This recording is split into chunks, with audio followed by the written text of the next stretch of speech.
Les Voix du Havre. Une chronique en partenariat avec les bibliothèques du réseau Lire au Havre.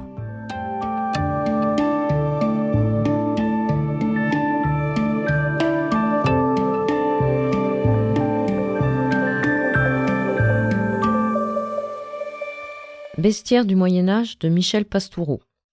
Le singe, extrait.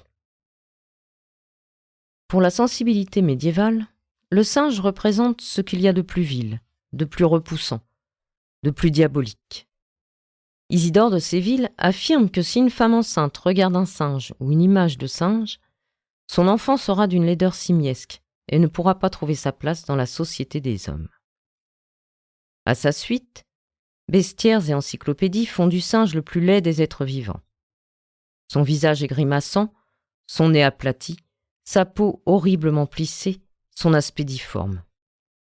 La vue de son derrière est insoutenable. Bref, c'est un être obscène et répugnant qu'il est impossible de rapprocher de l'espèce humaine. Malgré tous ses défauts, le singe peut s'apprivoiser. On utilise son instinct d'imitation pour lui apprendre à se donner en spectacle.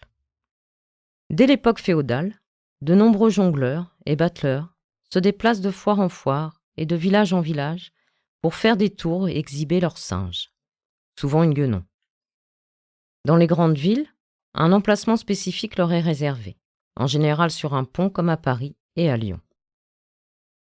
Cette nature qui pousse le singe à contrefaire l'homme est parfois la cause de sa captivité. Pour s'en emparer, nous disent les bestiaires, les chasseurs utilisent une ruse. Dans une clairière de la forêt, où les singes abondent, ils chaussent et déchaussent des souliers à plusieurs reprises. Puis ils s'en vont. Les singes s'approchent et, à leur tour, enfilent ces souliers. Mal leur en prend. Ce sont des souliers falsifiés, alourdis par d'épaisses semelles de plomb.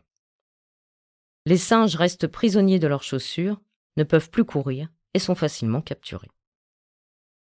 Un autre moyen de s'emparer d'un singe tient à la mauvaise nature de la femelle. Celle-ci accouche en général de deux petits, qu'elle aime d'un amour inégal. Elle adore l'un, elle méprise l'autre. Quand on lui donne la chasse, elle s'enfuit en transportant son bien-aimé sur sa poitrine, entre ses bras, face à elle, tandis que l'autre, qu'elle n'aime pas, est accroché à son dos.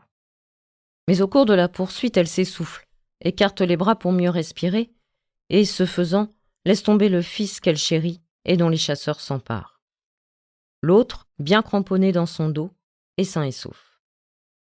Cette anecdote, racontée par tous les ouvrages de zoologie, a donné naissance à de nombreuses images et à plusieurs enseignements moraux et religieux. L'un est tout simple. De même que le Christ entoure les hommes d'un même amour, de même les parents doivent aimer pareillement chacun de leurs enfants. L'autre est plus complexe. De même que la guenon a deux fils, de même l'homme a deux enfants, l'âme et le corps. Mais il soigne bien plus son corps que son âme, et préfère les biens de ce monde à ceux du ciel. Toutefois, quand vient le chasseur avec ses chiens, c'est-à-dire la mort avec les démons, l'homme, s'il ne veut pas finir en enfer, doit abandonner le fils qu'il aime, autrement dit son corps, et soigner celui qu'il avait délaissé, son âme. C'était Les Voix du Havre. Une chronique en partenariat avec les bibliothèques du réseau Lire au Havre.